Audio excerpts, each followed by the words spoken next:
Vikramshila IAS coaching institute 14 बीघा ऋषिकेश भारत का भूगोल कर रहे थे हम लोग। आज हमने चैप्टर करना है भारत के भौतिक प्रदेश, फिजिकल रीजन ऑफ इंडिया।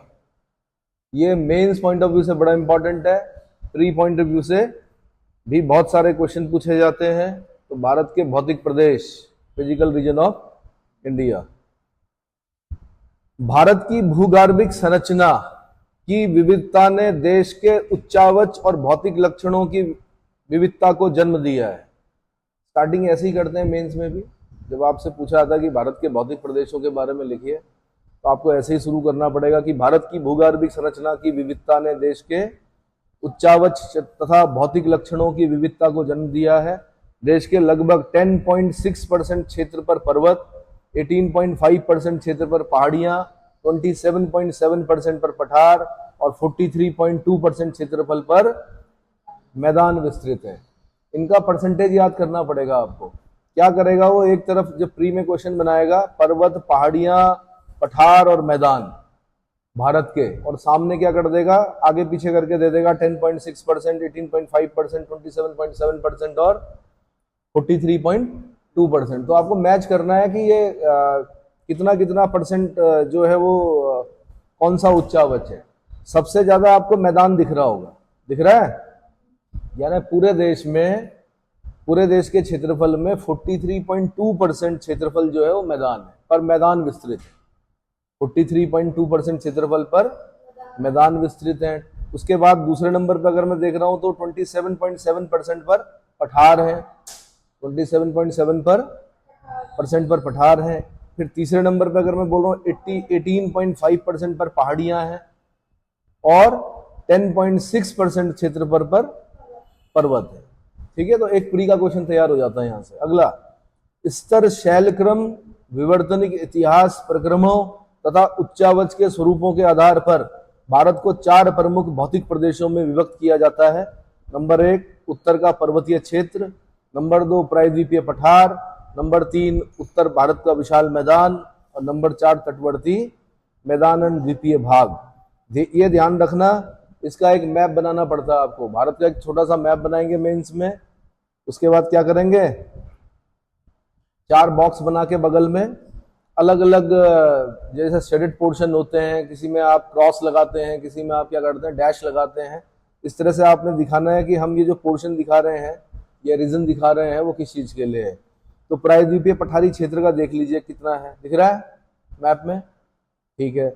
ऐसे ही उत्तरी पर्वतीय प्रदेश देख लीजिए कितना दिख रहा है, पूरा जम्मू कश्मीर, हिमाचल, उत्तराखंड दिख रहा है, अरुणाचल प्रदेश है ना, मणिपुर, त्रिपुरा, मिजोरम, ये सब किसमें दिख रहा है आपको, उत्तरी पर्वतीय। फिर विशाल मैदान देखिए, गुजरात के ऊपर से लग गया हो पूरा, तो कहां तक जा रहा है, गंगा ब्रह्मपुत्र के, गंगा यमुना के मैदानों से लेकर ब्रह्मपुत्र के मैदानों तक दिख रहा है आपको। और चौथा जो रीजन दिख रहा है वो क्या दिख रहा है, भारतीय तट एवं द्वीप समूह, है ना, कोस्टल रीजन्स जो हैं आपके। तो आपने यही बोलना है, स्तर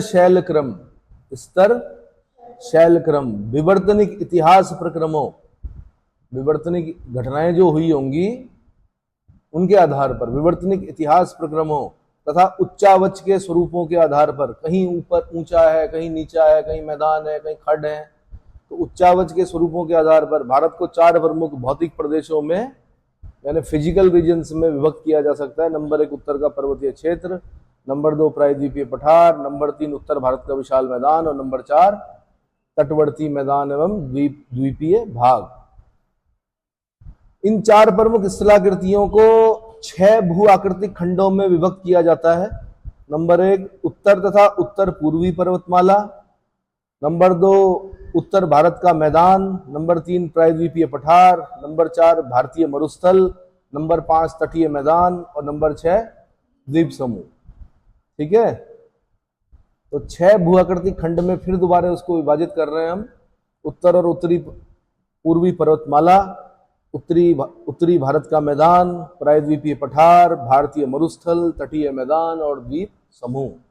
तो सबसे पहले हम पढ़ रहे हैं उत्तर का पर्वतीय क्षेत्र, द नॉर्दर्न माउंटेन रीजन। ठीक है। उच्च धरातल, हिमाच्छादित चोटियां, गहरा व कटाफटा धरातल, पूर्वगामी जल प्रवाह, पेचीदी भूगर्भीय संरचना, उपोष्ण अक्षांशों में मिलने वाली शीतोष्ण सघन वनस्पति आदि विशेषताएं भारत के इस पर्वतीय भाग को अन्य धरातलीय भूभागों से अलग करती है। विशेषताओं को अलग अलग, देखिए अभी इसका महत्व नहीं पता चल रहा होगा आपको, लेकिन आप जो मेंस की आंसर राइटिंग कर रहे हैं, आप बोल रहे थे ना कैसा लिखना है,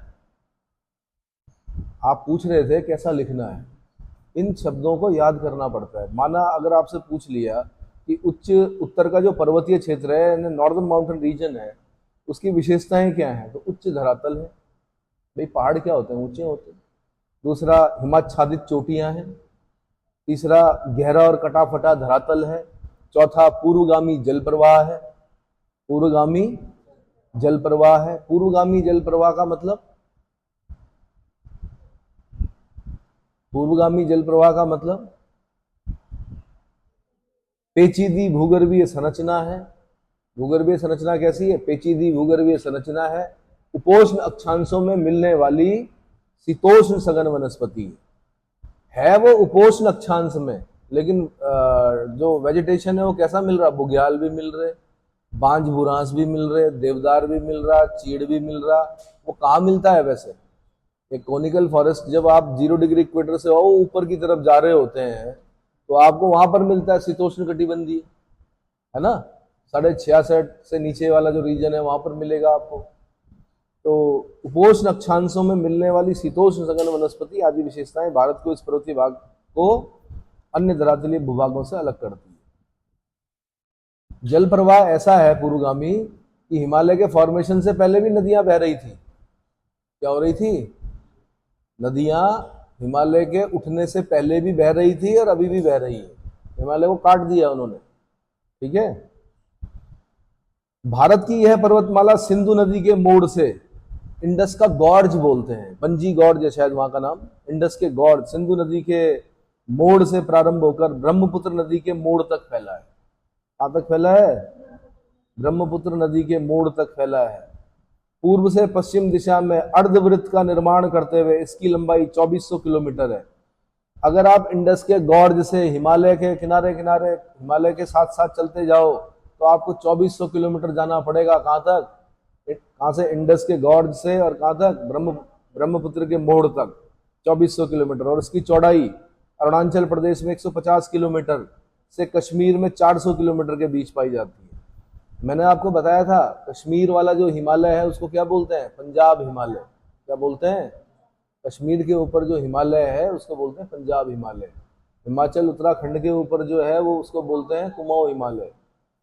क्या बोलते हैं, हाँ, मतलब सतलज के इधर, सतलज से और काली के बीच में, और काली से तीस्ता के बीच में हो गया नेपाल हिमालय, और तीस्ता से दिहांग तक, वहां तक हो गया असोम हिमालय, है ना। मैंने कल बताया था आपको कि 400 किलोमीटर पार करना पड़ता है आपको अगर कश्मीर हिमालय को पार करोगे। और अगर अरुणाचल प्रदेश वाले हिमालय को पार कर रहे हो आप जहाज से तो सिर्फ 150 किलोमीटर दूरी तय करनी पड़ रही है। ऐसा क्यों, क्योंकि गोंडवाना लैंड जब यूरेशियन प्लेट अंगारा लैंड से टकराया तो उसकी जो दिशा थी गोंडवाना लैंड की वो किस डायरेक्शन में थी, नॉर्थ ईस्ट डायरेक्शन थी। तो उस तरफ ज्यादा दबाव पड़ने से क्या हो गया, चौड़ाई कम हो गई। कितनी, 150 किलोमीटर। अच्छा, यह फैलाव 22 देशांतर रेखाओं के बीच मिलता है। कितने, अगर हिमालय को हम देखें तो 22 देशांतर पार करने पड़ते हैं हमें। कितने, 22 देशांतर पार करने पड़ते हैं, यानी 22 देशांतर दिखते हैं हमें हिमालय में। इसकी औसत ऊंचाई 6000 मीटर है। उत्तर के पर्वतीय क्षेत्र की औसत ऊंचाई कितनी है, 6000 मीटर है। एशिया महाद्वीप में 6500 मीटर से अधिक ऊंची चोटियां 94 हैं, जिसमें से 92 चोटियां इसी पर्वतीय प्रदेश में है। सोच लो, पूरे एशिया में 94 चोटियां ऐसी हैं जिनकी ऊंचाई कितनी है, 6500 मीटर से ज्यादा है। उसमें से 92 चोटियां हमारे उत्तर के पर्वतीय क्षेत्र में मौजूद है। यह पर्वतमाला भारत के 5 लाख वर्ग किलोमीटर क्षेत्र में विस्तृत है। अगर पूरा एरिया निकालेंगे यहाँ का, कितना है? 5 लाख वर्ग किलोमीटर है। कितना है? इसके उत्तर में तिब्बत का पठार व दक्षिण में सिंधु गंगा ब्रह्मपुत्र का विशाल मैदान फैला है। तिब्बत का पठार और दक्षिण में सिंधु गंगा ब्रह्मपुत्र का विशाल मैदान फैला है। इसके पश्चिमी भाग की अपेक्षा पूर्वी भाग में ऊंचाई के साथ विविधता बढ़ती जाती है। इसके पश्चिमी भाग की अपेक्षा पूर्वी भाग में ऊंचाई के साथ विविधता बढ़ती जाती है। ठीक है। यह नवीन मोड़दार पर्वतमाला यानी यंग फोल्डेड माउंटेन्स, कैसा है ये? यंगेस्ट फोल्डेड माउंटेन है। वैसे तो संसार के बहुत नए मोड़दार पर्वतों में आती है इसकी गिनती। इसको बनाने में दबाव की शक्तियों एवं समानांतर भूगतियों, दबाव की शक्तियों और समानांतर भूगतियों यानी कंप्रेसिव फोर्सेस और टेंजेंशियल अर्थ मूवमेंट का अधिक हाथ है। इसका कंप्रेसिव फोर्सेस और टेंजेंशियल अर्थ मूवमेंट्स का अधिक हाथ है। इसको बनाने वाली परतदार चट्टानें बहुत अधिक मुड़ और टूट यानी फोल्डेड और फॉल्टेड टूट गई हैं। इनमें अनेक प्रकार के मोड़, अनेक प्रकार के ओवरफोल्ड बोलते हैं। मोड़ को क्या बोलते हैं? अनेक प्रकार के मोड़ यानी ओवरफोल्ड, शाही मोड़ यानी रिकम्बेंट फोल्ड्स, ग्रीवा खंडीय मोड़ यानी नैप्स और उल्टी भ्रंशें यानी थ्रस्ट फॉल्ट्स पाई जाती हैं। अब ये जो शब्द है ना, ये आपको नंबर दिलाते हैं। क्या करते हैं? जब आप इन शब्दों का प्रयोग करोगे, मोड़, अनेक प्रकार के मोड़ यानी ओवरफोल्ड्स, शाही मोड़ यानी रिकम्बेंट फोल्ड्स, ग्रीवा खंडीय मोड़, नैप्स और उल्टी भ्रंशें यानी थ्रस्ट फॉल्ट्स पाई जाती हैं। यह पर्वत अभी भी निर्माणावस्था में है। इस बात के प्रमाण इस भूखंड में भूकंपों के निरंतर आते रहना है। खुद आप जिस जगह पर रह रहे हो, जोन 4 और जोन 5 वाला क्षेत्र है, कैसा है? यहां पर अनेक काल की समुद्रों में निक्षिप्त परतदार चट्टानें मिलती हैं। जितने भी ये आपको ये दिख रहा है, ये पहाड़ दिख रहे हैं, ये क्या है? कभी तैतीस सागर के नीचे थे, ये तलहटी पे था। ये जितना भी गाद दिख रहा है आपको, है ना? बड़े आश्चर्यचकित हो रहे हैं कुछ नए बच्चे, ऐसा है भाई? तैतीस सागर था, काफी गहरा रहा होगा, है ना? 7-8 किलोमीटर गहरा तो रही होगा। उसकी तलहटी में क्या रहा होगा? ये सारी चीजें दिख रही हैं जो आपको, रेत, जो भी पत्थर वत्थर सब वहीं थे।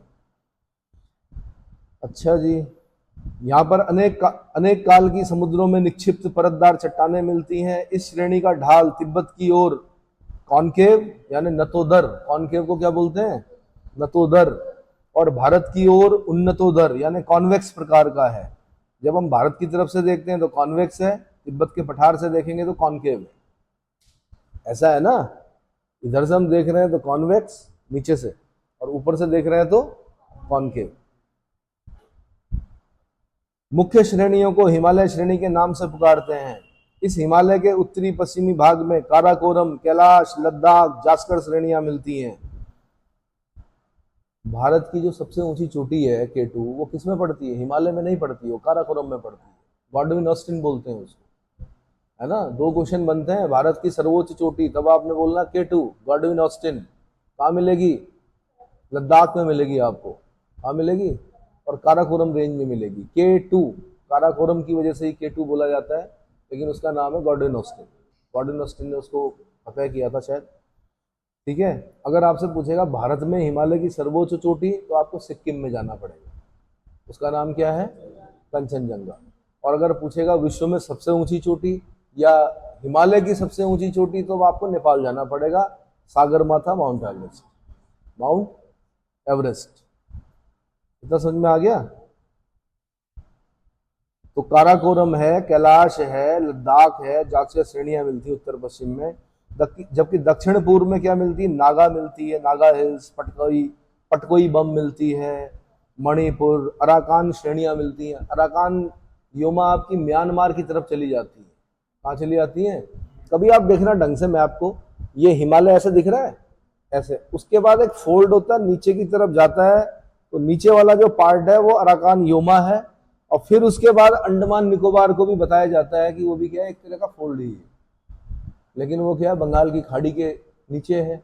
ऊपर जो भाग निकला हुआ भूभाग उसको हम आइलैंड बोल देते हैं, अंडमान निकोबार। समझ में आ रहा है? उत्तर के पर्वतीय क्षेत्र को 4 प्रमुख समानांतर पर्वत श्रेणियों में विभक्त किया जाता है। Number 1 trans Himalaya, trans trans मतलब होता पार, हिमालय के पार। नंबर 2 बृहद हिमालय यानी महान हिमालय, ग्रेटर हिमालय। नंबर 3 लघु और मध्य हिमालय, लघु हिमालय या मध्य हिमालय। कई बार इसी में कंफ्यूजन हो जाता है, लघु हिमालय मध्य हिमालय को ही लघु हिमालय बोलते हैं, और इसी को हिमाचल रेंज भी बोलते हैं। क्या बोलते हैं? और चौथे नंबर पे आता है बहिर हिमालय और शिवालिक हिमालय। आप मान नहीं सकते कि पेपर के अंदर जब पूछता है ना बहिर हिमालय किसे कहा जाता है, उसी में घूम जाता है बच्चा, क्योंकि प्रेशर होता है एग्जामिनेशन का। तो अभी याद कर लो कि शिवालिक रेंज को बहिर हिमालय बोला जाता है। क्या बोला जाता है? जबकि मध्य हिमालय को लघु हिमालय बोला जाता है, और सबसे उधर क्या है? ग्रेटर हिमालय।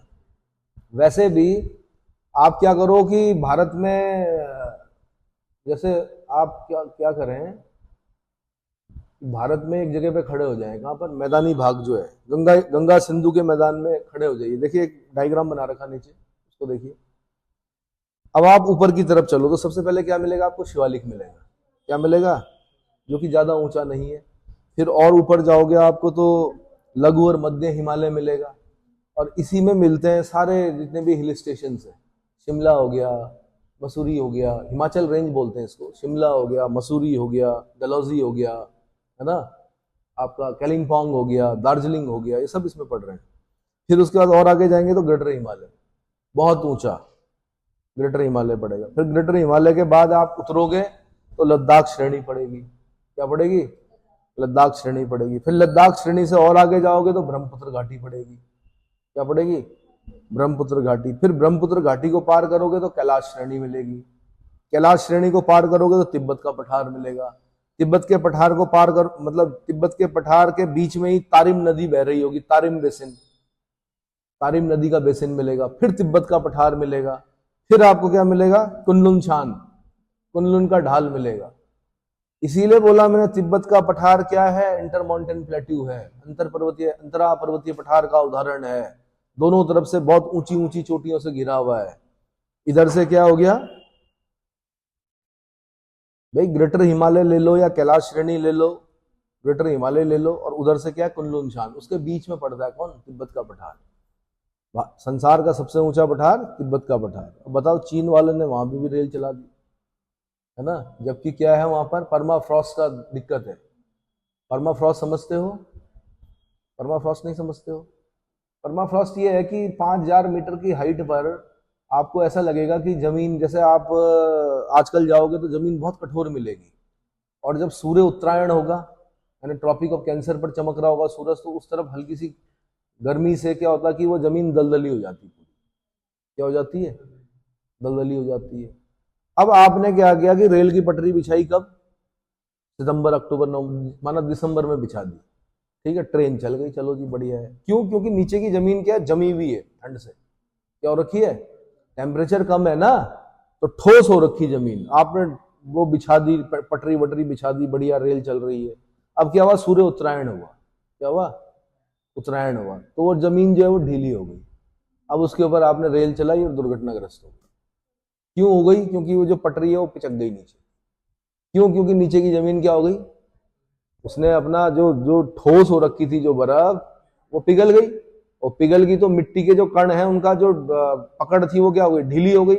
अब क्या हो गया? पटरी पिचक गई नीचे उस भार से। ऐसे में तो दुर्घटना हो जाएगी। लेकिन चीन ने उसका उपाय निकाला, परमाफ्रॉस्ट। रॉड्स डाली गई अंदर। पहले क्या डाली गई? टेम्परेचर को कुछ ऐसा करती है, वो मेंटेन करती है, क्या करती है, उसके बाद उसके ऊपर पटरी बिछाई गई। और जब रेल की वो होती है ना, एक ट्रेन में क्या बोलते हैं, जब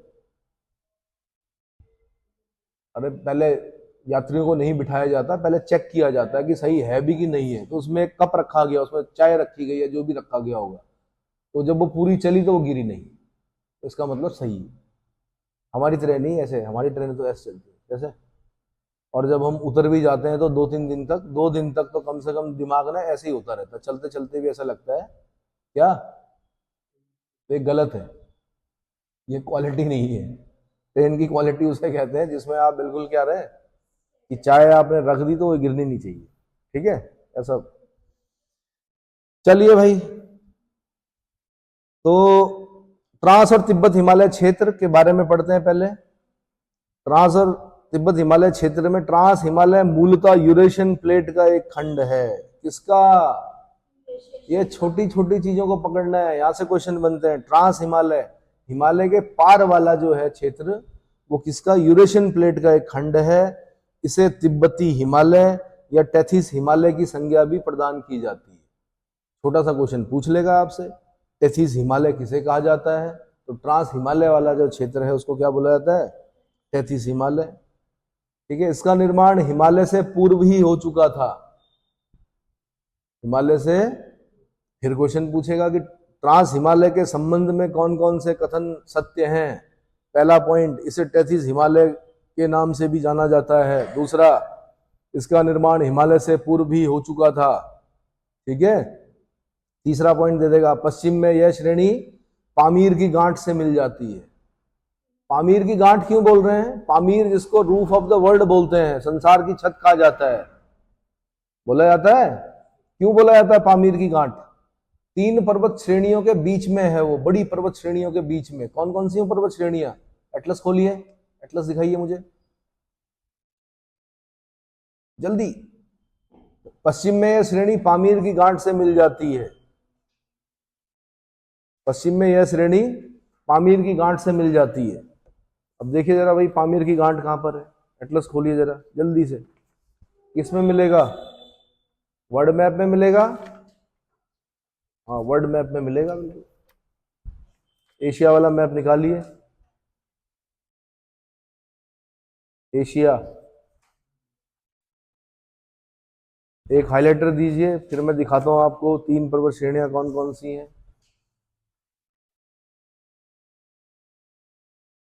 दिखाइए जरा। एक तरफ आपका काराकोरम हो गया, एक तरफ आपका हिंदू कुश हो गया, और ऊपर त्यान शान हो गया। वैसे तो बहुत सारी है, सुलेमान रेंज भी है, हिंदू कुश भी है, काराकोरम भी है, त्यान शान भी है। दिख रहा है? सुलेमान रेंज दिख रही है? सुलेमान रेंज दिख गई, काराकोरम दिख गया, उधर से त्यान शान दिख गया, इधर से हिंदू कुश दिख गया।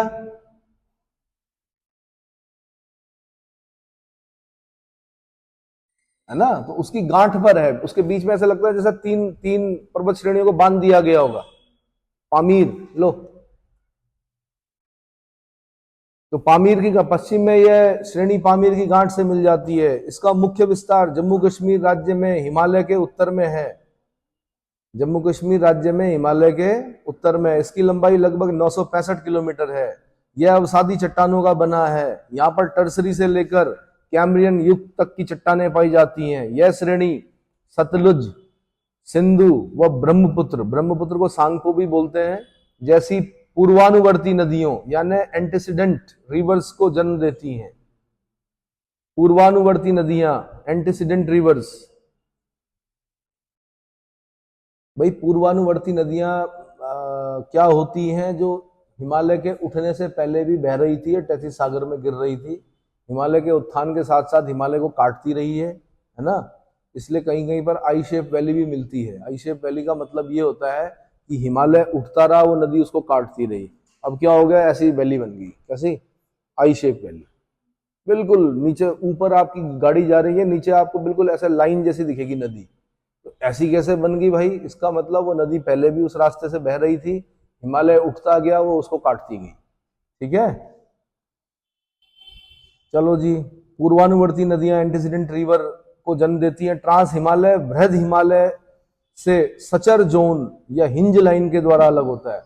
अगर मैं आपके लिए पेपर बना रहा होता तो मैं यहां से क्वेश्चन बनाता कि ट्रांस हिमालय और ग्रेटर हिमालय के बीच में जो लाइन है, लाइन मतलब कौन सा जोन अलग करता है? तो सचर जोन अलग करता है या हिंज लाइन अलग करती है। आपने क्या करना है? एक क्रम बनाना है। ट्रांस हिमालय ग्रेटर हिमालय के बीच में क्या?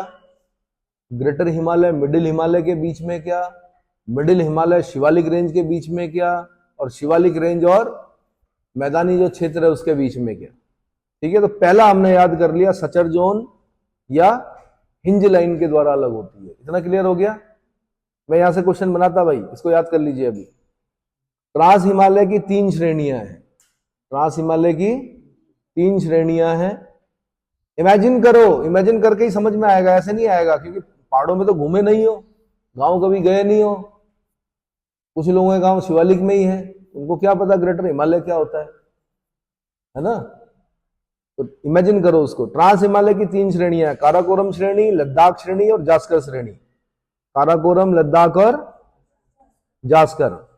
काराकोरम श्रेणी यह भारत की सबसे उत्तरी पर्वतमाला है। फिर क्वेश्चन बन जाएगा यहां से कि भारत की सबसे उत्तरी पर्वतमाला कौन सी है। आंसर काराकोरम है। तो यह भारत की सबसे उत्तरी पर्वत है। काराकोरम को कृष्णागिरी, कृष्णागिरी के नाम से भी जाना जाता है। काराकोरम को कृष्णागिरी के नाम से भी जाना जाता है। उच्च एशिया की रीढ़ भी कहा जाता है इसको। भारत की सबसे ऊंची चोटी गॉडविन ऑस्टिन या माउंट केटू 8611 मीटर। कितनी? देखो एवरेस्ट 8848 है, वो नेपाल में है। ये 8611 है, थोड़ी छोटी है एवरेस्ट से। 8611 केटू गॉडविन ऑस्टिन इसी पर स्थित है। वर्तमान में यह पाक अधिकृत कश्मीर का अंग है, पाक ऑक्युपाइड कश्मीर, पीओके जिसको बोलते हैं। काराकोरम की नुब्रा घाटी में ही भारत का सबसे बड़ा सियाचिन ग्लेशियर, सियाचिन ग्लेशियर, नुब्रा घाटी याद रखना भाई, नुब्रा नदी भी निकलती है यहां से। और अगर आपको सियाचिन जाना है तो नुब्रा घाटी से होकर ही जाना पड़ेगा, नुब्रा नदी के साथ साथ। सियाचिन ग्लेशियर कितना? 76.44 किलोमीटर। कितना? 76.44 किलोमीटर अवस्थित है। इसके अलावा बियाफो ग्लेशियर, बाल्टोरा ग्लेशियर, हिस्पर ग्लेशियर भी इसी श्रेणी का प्रमुख ग्लेशियर है।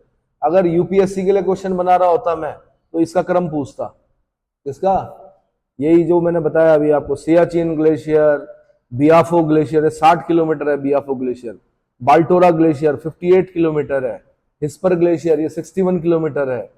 ये इसी श्रेणी के प्रमुख ग्लेशियर है। किसके? काराकोरम श्रेणी के। उसके बाद आता है लद्दाख श्रेणी। कौन सी श्रेणी? लद्दाख श्रेणी। यह लेह के उत्तर तथा काराकोरम के दक्षिण में स्थित है। लेह के उत्तर में और काराकोरम के दक्षिण में स्थित है। लद्दाख श्रेणी के पूर्वी भाग पर हिंदू धर्म का पवित्र स्थल कैलाश पर्वत अवस्थित है। तिब्बत, ये चीन में पड़ता है। ये कहाँ पड़ता है? कभी जाना कैलाश पर्वत? बताया जाता है कि आप अगर अपना सामान लेके जाओगे तो सब छीन लेते हो। छीन लेते हैं मतलब बोलते हैं भाई यहीं से लो जो भी लेना है। ये नहीं कि आप अपना सत्तू लेके जा रहे हैं, खाना पीने का सामान अपना थोड़ा बहुत ले जाते हैं लोग, लेकिन बाकी आपको सारे जो भी खरीदारी करनी है वहीं से करनी पड़ेगी, है ना। तो पहले यहाँ से जाते थे, कहाँ? कुमाऊं मंडल विकास निगम कराता था कैलाश मानसरोवर की यात्रा, कैलाश की यात्रा। कौन? लेकिन थोड़ा कठिन था। एक बार मालपा लैंडस्लाइड हुआ था। क्या हुआ था? मालपा लैंड, मतलब जैसे रात को रुकते थे यात्री तो तक लैंडस्लाइड हुआ, उसी में दब जाते थे। बड़ा कठिन यात्रा थी ये। लेकिन अब क्या हो गया, आपको सिक्किम से भी जा सकते हो। अब आप नाथुला, जलेपला 2 दर्रे बताए थे, उन दर्रों से होकर जा सकते हो अब आप कैलाश की यात्रा अगर आपको करनी है। ठीक है। वो मालपा लैंडस्लाइड जब हुआ था तो उसमें एक बहुत बड़ी नृत्यांगना थी इस देश की, उनकी डेथ हो गई थी। वेदी करके थी, वो कबीर वेदी की वाइफ थी। क्या नाम था उनका? पढ़ा है उत्तराखंड में, बहुत बड़ी नृत्यांगना थी। तो ठीक है भाई, क्या बताया मैंने? हिंदू धर्म का पवित्र स्थल कैलाश पर्वत लद्दाख श्रेणी में अवस्थित है। विश्व की सबसे खड़ी ढाल वाली चोटी, ये क्वेश्चन बनाता मैं आपके लिए ग्रुप सी के लिए, अगर ग्रुप सी का पेपर बनाता, कि विश्व की सबसे खड़ी ढाल वाली चोटी कौन सी है? राकापोशी है। कौन सी है? राकापोशी।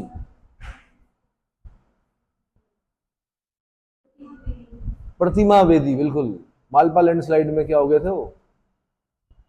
ठीक है। सबसे खड़ी ढाल वाली चोटी राकापोशी किस श्रेणी में है? आंसर लद्दाख श्रेणी में है। ठीक है। लद्दाख श्रेणी की सबसे ऊंची चोटी कौन सी है? राकापोशी है। और राकापोशी की विशेषता क्या है कि विश्व की सबसे खड़ी ढाल वाली चोटी है। इस श्रेणी में ही अक्साई चिन्ह सुना है? हाँ, अक्साई चिन्ह अवस्थित है। यह एक विवादित क्षेत्र है जिस पर 1962 के युद्ध के बाद से चीन ने कब्जा कर रखा है। अक्साई चिन्ह है ना। अगला है जास्कर श्रेणी। अगली श्रेणी कौन सी है? यह लद्दाख के दक्षिण एवं महान हिमालय के उत्तर में स्थित है। लद्दाख श्रेणी एवं जास्कर श्रेणी के बीच सिंधु नदी की घाटी है। फिर यहां से क्वेश्चन बनाता मैं, सिंधु नदी की घाटी किन श्रेणियों के बीच में है? आंसर लद्दाख और जास्कर के बीच में। लद्दाख और जास्कर के बीच में सिंधु नदी घाटी किसके बीच में अवस्थित है?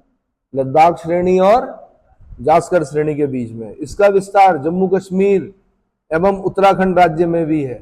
आप अगर देखो उत्तराखंड में जब आप चलोगे ना नीचे से, तो सबसे पहले आपको क्या मिलेगा? तराई मिलेगा। फिर क्या मिलेगा? बांगर मिलेगा। फिर क्या मिलेगा? शिवालिक मिलेगा। शिवालिक के बाद क्या मिलेगा? मिडिल हिमालय मिलेगा या मध्य हिमालय या लघु हिमालय मिलेगा। फिर क्या मिलेगा? ग्रेटर हिमालय मिलेगा। ग्रेटर हिमालय के बाद जब उतरोगे तो क्या मिलेगा? ट्रांस हिमालय मिलेगा। जास्कर वाला जो रीजन है वो मिलेगा। ठीक है। नंगा पर्वत, कौन सा पर्वत? नंगा पर्वत जास्कर श्रेणी की सबसे ऊंची चोटी है। नंगा पर्वत जास्कर श्रेणी की। अब देखो लद्दाख श्रेणी की सबसे ऊंची चोटी क्या है? राकापोशी। जास्कर श्रेणी की सबसे ऊंची चोटी क्या है? नंगा पर्वत। समझ में आ रहा है? जास्कर श्रेणी में ही मिलता है आपको माणा। माणा मणिभद्रपुर, भारत का पहला गांव, जिसको पहले लोग बोलते थे भारत का अंतिम गांव, आप उसको बोलते हैं भारत का पहला गांव, और उसका नाम हो गया मणिभद्रपुर। और मणिभद्रपुर में ही आपको क्या मिलेगा? मणिभद्रपुर के आसपास ही आपको सरस्वती और अलकनंदा का संगम मिलेगा। कौन सा प्रयाग? केशव प्रयाग, है ना। और पत्थर भीम का रखा हुआ पत्थर भीमशिला, वो भी वहीं मिलेगी मणिभद्रपुर में। ठीक है। तो माणा हो गया, नीति हो गया, लिपुलेख हो गया, किंगरी बिंगरी हो गया, ये दर्रे पढ़े हैं आपने उत्तराखंड में, इसी श्रेणी में है और उत्तराखंड राज्य में है। किसमें है? जास्कर में। यहां पे हम जास्कर पढ़ते हैं, उत्तराखंड की किताब में इसी को क्या पढ़ते हैं? जस्कार, कुछ ऐसा करके लिखा हुआ, आगे डंडे को इधर उधर कर रखा, जास्कर। इतना समझ में आ गया होगा। अब इसके बाद आते हैं भाई हम ग्रेटर हिमालय। इसमें आते हैं ग्रेटर हिमालय। ग्रेटर हिमालय को हिमाद्री भी कहा जाता है। हिमाद्री तुंग श्रृंग से प्रबुद्ध शुद्ध भारती, समुज्ज्वला प्रबुज्ज्वला स्वतंत्रता पुकारसी, अमर्त्य वीर पुत्र हो, दृढ़ प्रतिज्ञा सोच लो, अरण्य सहन सिंधु से बड़े चलो बड़े चलो। किसने लिखी? ढूंढो किसने लिखी। ऐसे ऐसे लेखक हुए हमारे देश में। हिमाद्री तुंग श्रृंग से प्रबुद्ध शुद्ध भारती, समुज्ज्वला प्रबुज्ज्वला स्वतंत्रता पुकारसी। तो एक चीज यहां पे क्लियर कर दूं, इसमें बच्चे कंफ्यूज हो जाते हैं। बृहत हिमालय को या ग्रेटर हिमालय को हिमाद्री कहा जाता है, जबकि वेस्टर्न घाट को सह्याद्री कहा जाता है। क्या बोलते हैं? यहीं पर लिख दो। हिमाद्री तुंग श्रृंग से किसने लिखा? जयशंकर प्रसाद। ठीक है। हिमाद्री तुंग श्रृंग से प्रबुद्ध। तो बृहत हिमालय को हिमाद्री भी कहा जाता है। साथ में मैंने कहा आपको वेस्टर्न घाट को क्या कहते हैं? सह्याद्री कहते हैं। क्या कहते हैं? सर्वोच्च या महान अथवा आंतरिक हिमालय। अच्छा, यहां पर फिर एक क्वेश्चन पूछा एक बार यूपी वालों ने, भाई बड़ा दिक्कत कर दिया। आंतरिक हिमालय किसे बोलते हैं? ग्रेटर हिमालय को बोलते हैं। आंतरिक हिमालय किसको बोलते हैं? और बहिर हिमालय किसको बोलते हैं? शिवालिक को बोलते हैं। समझ में आ गया? आंतरिक हिमालय, ग्रेटर हिमालय, बहिर हिमालय, शिवालिक रेंज। फिर हिमाद्री बोलते हैं ग्रेटर हिमालय को, सह्याद्री बोलते हैं वेस्टर्न घाट्स को। उसको ठीक है। तो आंतरिक हिमालय की भी संज्ञा प्रदान की गई है। यह हिमालय की सर्वोच्च और सबसे ऊपरी श्रेणी है, जिसका आंतरिक भाग आर्कियन शैलों। अब आर्कियन शैलों में क्या क्या आती है? जैसे ग्रेनाइट, नीस और सिस्ट, तथा सिरे और पार्श्व भागों में कायांतरित अवसादी शैलों से निर्मित है। जो ग्रेटर हिमालय बना है वो आर्कियन चट्टानों से बना है, आर्किन शैलों से बना हुआ है ना, ग्रेनाइट भी मिलता है इसमें, नीस भी मिलता है, सिस्ट भी मिलता है। और जो ग्रेटर हिमालय के सिरे और पार्श्व भाग हैं वहां पर कायांतरित अवसादी शैलें भी मिलती हैं। कायांतरित बोलते हैं मेटामॉर्फिक सेडिमेंट्री रॉक्स। मेटामॉर्फिक, वो कभी सेडिमेंट्री थी, अब उनका मेटामॉर्फिज्म हो चुका है, इसलिए उसको बोल रहे हैं कायांतरित अवसादी शैल। इस श्रेणी की औसत ऊंचाई 6100 मीटर है। कभी कभी सिंगल क्वेश्चन पूछ लेता है ग्रेटर हिमालय की औसत ऊंचाई कितनी है, 6100 मीटर। अब ग्रेटर हिमालय जैसे ही आपके दिमाग में आता है आप बोलते हो 8848। वो भैया एवरेस्ट है, सबसे ऊंची चोटी क्या है, तो कुछ 8848 होंगी, कुछ 8000 से 8000 के आसपास होंगी, कुछ 7000 होंगी। उन सब का जब औसत निकालेंगे तो कितना आएगा, 6100 मीटर। कितना एवरेज जो ऊंचाई है वो 6100 मीटर है। लंबाई जो है वो 2400 से 2500 किलोमीटर है। चौड़ाई जो है वो 25 किलोमीटर है। चौड़ाई कितनी है? यह पश्चिम में नंगा पर्वत से पूर्व में नामचा बरवा पर्वत तक एक चाप की भांति पर्वतीय दीवार के रूप में फैली है। फिर दोबारा क्वेश्चन पूछेगा कि ग्रेटर हिमालय के सबसे, अगर वेस्ट में चले जाओगे आप, सबसे उधर वाले बिंदु में जाओगे तो वहां पर क्या मिलेगा, नंगा पर्वत। और सबसे इधर आओगे तो क्या मिलेगा आपको, नामचा बरवा। तो किसके बीच में है ग्रेटर हिमालय? नंगा पर्वत और नामचा बरवा के बीच में है। किसके बीच में है? और एक चाप के रूप में है। चाप मतलब आर्क। मैंने कहा नहीं, भारत की तरफ से देखोगे तो कॉन्वेक्स है और तिब्बत से देखोगे तो कॉनकेव है। ठीक है। यह सिंधु नदी के गॉर्ज से अरुणाचल प्रदेश के ब्रह्मपुत्र नदी के मोड़ तक फैला है। कहां तक फैला है? इंडस के बंजी गॉर्ज से अरुणाचल प्रदेश में ब्रह्मपुत्र या दिहांग के मोड़ तक फैला है। मध्य भाग जो प्रमुखता नेपाल देश में विस्तृत है, सबसे ऊंचा भाग। सबसे ऊंचा इसलिए है भाई कि नेपाल में ही आपको ऊंची ऊंची चोटियां दिखती हैं। क्या दिखती हैं? उत्तराखंड वालों ने पूछा नेपाल की ऊंची चोटियों का सही क्रम बताएं, पूर्व से पश्चिम में। हाँ, पूर्व से पश्चिम में। अब आप सिक्किम से जब उतरोगे कंचनजंगा, तो कंचनजंगा का एक पार्ट आपका सिक्किम में पड़ता है, तो उधर वाला जो ढाल पड़ता है शायद नेपाल में पड़ता है। अब कंचनजंगा के बाद जितनी भी ऊंची चोटियां होंगी उनका क्रम बताओ जरा मुझे, जरा इधर लाओ, नेपाल का मैप दो मुझे, मैं बताता हूं आपको कैसे क्वेश्चन बनते हैं। जल्दी लाओ, टाइम कम है। Time once lost can never be regained. Nepal का मैप निकालिए।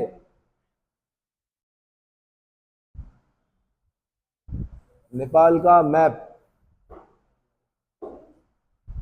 अरे भाई एशिया में ही मिलेगा।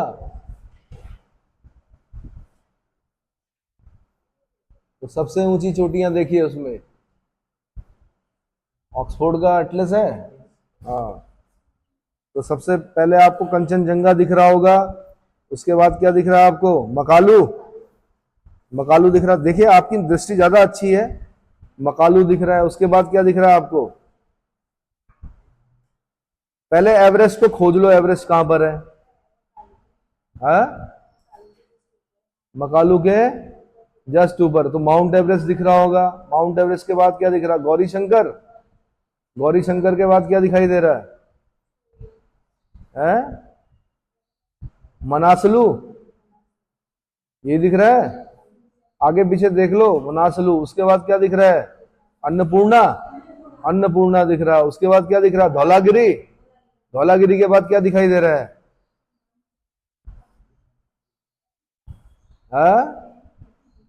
दर्रा नहीं पूछ रहा मैं, एपी दिख रहा है आपको, है ना?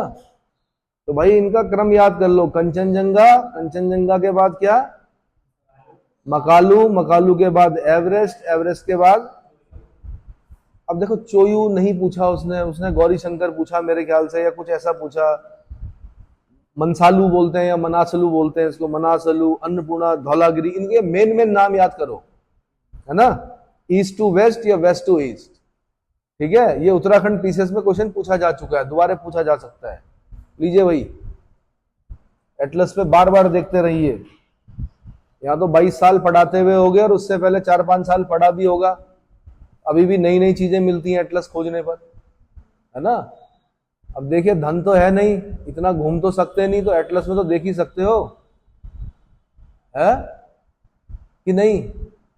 पहले एटलस में देखो, फिर जब धन कमा लो तो फिर घूमने भी जाना। चलो जी, कहां तक पहुंचे हम? मध्य भाग जो प्रमुखतः नेपाल देश में विस्तृत है, सबसे ऊंचा है। ठीक है, संसार की सर्वाधिक ऊंची चोटियां इसी श्रेणी में पाई जाती हैं। Mount Everest 8,848 metre, Kanchenjunga Sikkim राज्य की सीमा पर है, धौलागिरी, चोचाऊ, लोहोते, माउंट एवरेस्ट के दक्षिण में अवस्थित है लोहोते, अन्नपूर्णा, मकालू, नंदा देवी तो उत्तराखंड में पड़ गई भाई हमारे, त्रिशूल, बद्रीनाथ, नीलकंठ, केदारनाथ, ये सब ऊंची चोटियां हैं। एवरेस्ट चोटी का पहले तिब्बती भाषा में बोलते थे चोमोलुंगमा। तिब्बती नाम जो है एवरेस्ट का वो क्या है? चोमोलुंगमा। और जो नेपाल में नाम है वो है सागरमाथा। क्या नाम है? तो चोमोलुंगमा का मतलब होता है पर्वतों की रानी। एवरेस्ट का एक नाम तिब्बती नाम जो है चोमोलुंगमा है, जो इसका मतलब होता है पर्वतों की रानी। इसको सागर माथा भी बोलते हैं। देखो ना कितना गजब का नाम रखा होगा पुराने लोगों ने। उन्हें कैसे पता चला सागर माथा? कैसे पता चला होगा? वैसे टेथिस सागर की गाद तो है ये जो उठी हुई है। इस पर्वत श्रेणी का ढाल काफी तेज है। यह यहाँ हिम नदियां कश्मीर में 2440 मीटर की ऊंचाई तक और मध्य व पूर्व भाग में 3960 मीटर की ऊंचाई तक पाई जाती है। ये एक बार आईएएस में क्वेश्चन पूछा। क्या पूछा? क्या पूछा भाई? हिम रेखा पूछा। हिम रेखा क्या पूछा? हिम रेखा। ये बड़ा वैसा क्वेश्चन है। अब ये देखो, ये हिमालय है ना, ये ऐसे है हिमालय। कैसा? यहां पर एक चोटी है और यहां पर एक चोटी है। क्या है? हिम रेखा बोलते हैं कि 12 महीने जहां तक बर्फ रहती है, 12 महीने जहां तक बर्फ रहती है। अब अगर मैं लैटिट्यूडनल पोजीशन के हिसाब से इसको देखूं तो ये 0 डिग्री के ज्यादा नजदीक है, और अगर मैं इसकी लैटिट्यूडनल पोजीशन देखूं तो ये ऊपर है, 0 डिग्री से दूर है। कायदे से हिम रेखा यहां पर कहां होनी चाहिए? नीचे होनी चाहिए, लेकिन यहां पर हिम रेखा यहीं तक है। कहां तक? और यहां पर हिम रेखा यहां तक है। भाई इधर तो गर्मी है ना, लैटिट्यूड के हिसाब से देखेंगे तो इधर गर्म है और इधर ठंडा है। जैसे जैसे लैटिट्यूड ऊपर जाते रहेंगे हम, वैसे वैसे क्या होगा? ठंड बढ़ती रहेगी। तो कायदे से हिम रेखा यहां पर नीचे तक होनी चाहिए। ठंडा है, बर्फ पिघलनी नहीं चाहिए, लेकिन उल्टा होता है। यहां पर हिम रेखा जो पूर्वी भाग है हिमालय का, वहां पे हिम रेखा काफी नीचे तक पाई जाती है, और जो पश्चिमी भाग है हिमालय का, वहां पे काफी ऊपर पाई जाती है हिम रेखा। हिम रेखा बोलते हैं जहां 12 महीने, जहां जिस लाइन पर बर्फ, जिस लाइन से नीचे की पिघल जाएगी, लेकिन उस लाइन से ऊपर की बर्फ 12 महीने क्या रहेगी? रहेगी, मतलब वहां पे बर्फ दिखेगी आपको, उसको हिम रेखा बोलते हैं। तो ऐसा क्यों होता है? कि ऐसा पूछा, यूपीएससी है भाई तो बड़ा क्वेश्चन ही पूछेगी। क्यों होता होगा बताओ?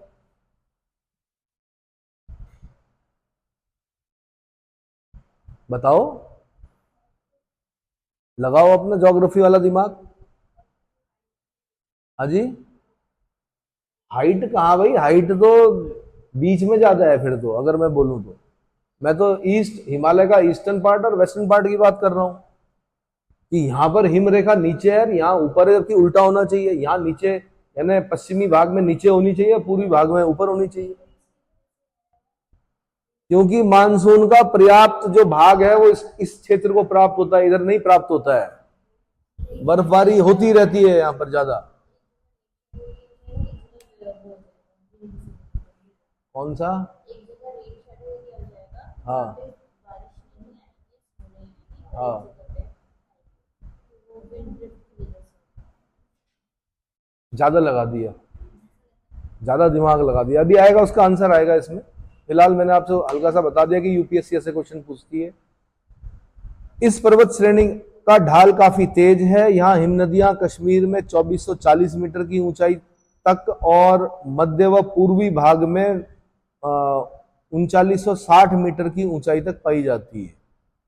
अब आप यही तो सोचो ना भाई, देखो इसमें भी ये बात छुपी हुई है जो मैं बताना चाह रहा हूं। नहीं, इन हिमनदियों ने हिमालय की गहरी कटान की है। हिमनदियों ने क्या की है? गहरी कटान की है।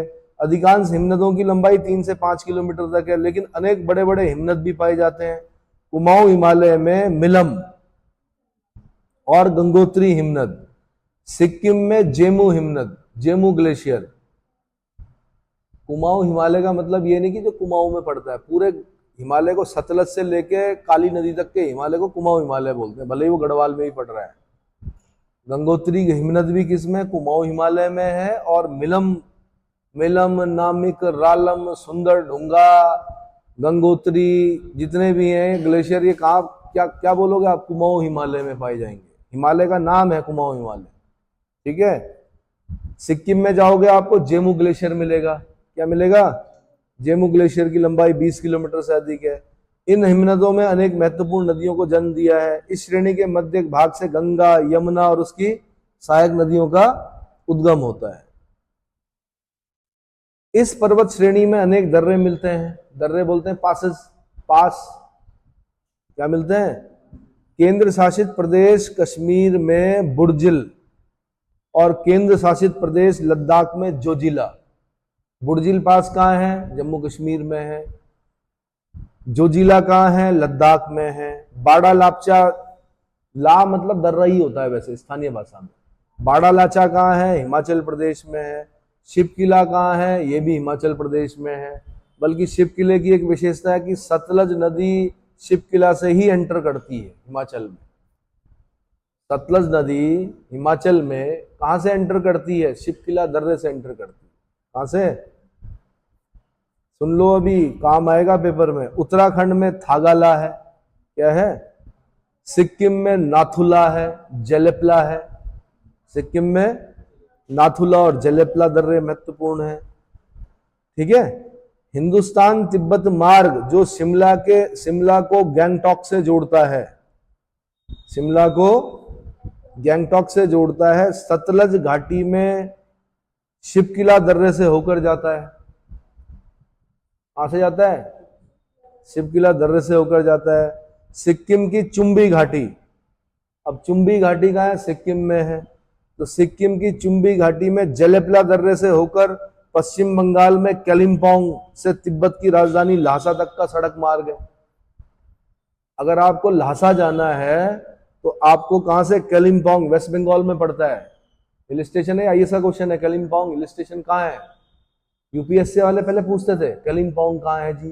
वेस्ट बंगाल में। दार्जिलिंग कहां है जी? वेस्ट बंगाल में। कभी पूछता था वो पंचमढ़ी कहां है हिल स्टेशन, तो पता चलता था मध्य प्रदेश में है। फिर पूछता था उटक मंडलम कहां है? ऊटी। अरे यार ऊस है, ऊटी ऊस है। हाँ जी, अरे भाई गजब। उटक मंडलम कहां पड़ा? तमिलनाडु में। उटक मंडलम कहां पड़ा? अरे माउंट आबू नहीं बोल रहा मैं भाई, माउंट आबू राजस्थान में, ऊटी बोल रहा हूं, ऊटी। उटक मंडलम कहां पड़ता है? तमिलनाडु में। ऐसे पूछते थे पहले क्वेश्चन, एक हिल स्टेशन जरूर पूछते थे वो। डलहौजी कहां है? हिमाचल प्रदेश में है। खजीवार कहां है? जिसको कि भारत का स्विट्जरलैंड कहते हैं। उत्तराखंड वाले तो भारत का स्विट्जरलैंड किसको बोलते हैं? कौसानी को बोलते हैं, क्योंकि महात्मा गांधी जी ने कहा कि यार लोग स्विट्जरलैंड क्यों जाते हैं जब कौसानी जैसी जगह है। तो उत्तराखंड वाले तो कौसानी को स्विट्जरलैंड बोलते हैं, लेकिन भारत का स्विट्जरलैंड खजीवार को बोला जाता है। कहां है? नाम ही नहीं सुना होगा। हिमाचल प्रदेश में। कहां है? हिमाचल प्रदेश। ये यूपीएससी के क्वेश्चन है कभी किसी जमाने के। चलो जी, तो कालिम्पोंग से तिब्बत की राजधानी ल्हासा तक का अगर सड़क मार्ग से जाना है आपको, तो आपको पार करना पड़ेगा जेलेपला दर्रा। कौन सा दर्रा? जेलेपला दर्रा। भाई बरसात में ना जाएं पहाड़ों पर, है ना। महात्मा बुद्ध भी बरसात के 4 महीने बैठे रहते थे, कहीं नहीं जाते थे। तो इतना बड़े ज्ञानी, उनसे बड़े ज्ञानी तो हो नहीं आप। तो अगर इतने बड़े ज्ञानी बरसात में बैठे हैं तो कृपया, अगर जब तक बहुत जरूरी ना हो तब तक बरसात में ना निकले पहाड़ों पर, है ना। क्योंकि एक गुरुत्वाकर्षण का नियम होता है और उसका पालन करती हैं सभी चट्टानें।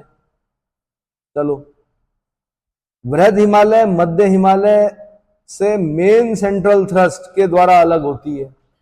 किसके द्वारा अलग होती है? अब इसको 3 लाइनें खींच लीजिए इसके नीचे। अभी थोड़ी देर पहले मैंने आपको बताया था कि ट्रांस हिमालय और ग्रेटर हिमालय के बीच में जो लाइन है उसका नाम है हिंज लाइन या सचर जोन। हिंज लाइन या सचर जोन। अब मैं आपको बता रहा हूं ग्रेटर हिमालय और मिडिल हिमालय के बीच में एमसीटी क्या है? ग्रेटर हिमालय और मिडिल हिमालय के बीच में एमसीटी है या मेन सेंट्रल थ्रस्ट है। मेन सेंट्रल थ्रस्ट, ठीक है। साथ में मैं आपको ये भी बता देता हूं कि क्या मिडिल हिमालय और शिवालिक रेंज के बीच में क्या है? तो क्या है भाई?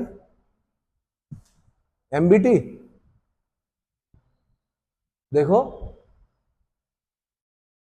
ग्रेटर हिमालय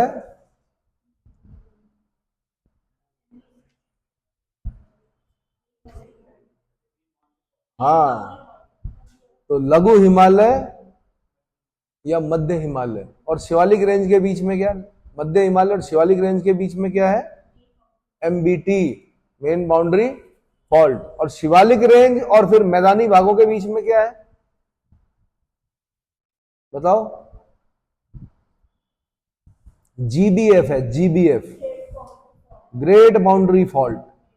अब इन चारों को मिला के मैं एक क्वेश्चन बनाता और आपके उत्तराखंड पीसीएस में दे देता। अगर मुझे उत्तराखंड पीसीएस का पेपर लेना है ज्योग्राफी में क्वेश्चन बनाना, तो ये वाला क्वेश्चन बनाता। तो क्या क्रम बना?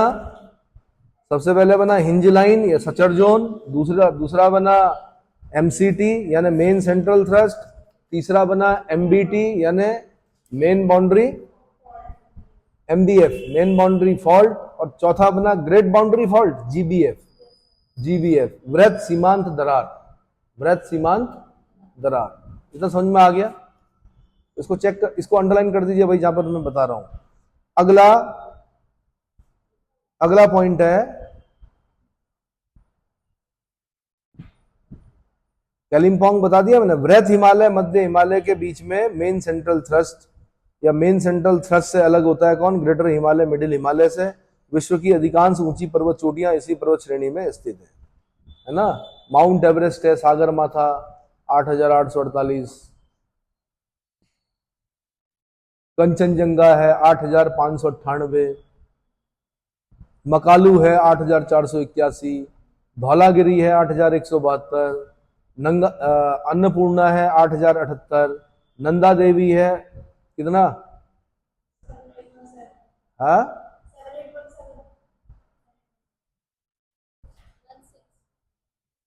ये 16 लिखा हुआ है, गलत है।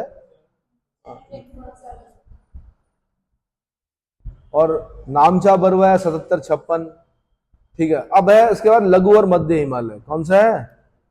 लघु और मध्य हिमालय। अच्छा, ये भी ध्यान रखना, एक क्वेश्चन में ऐसे बनाता आपके लिए कि ट्रांस हिमालय कब बना? तो पैलेजोइक में बना, कैम्ब्रियन युग में बना। महाकल्प क्या था उसका? कैम्ब्रियन। ट्रांस हिमालय कब बना? पैलियोजोइक, कैम्ब्रियन युग। वृहद हिमालय कब बना? ओलिगोसीन। कब बना? ओलिगोसीन युग में।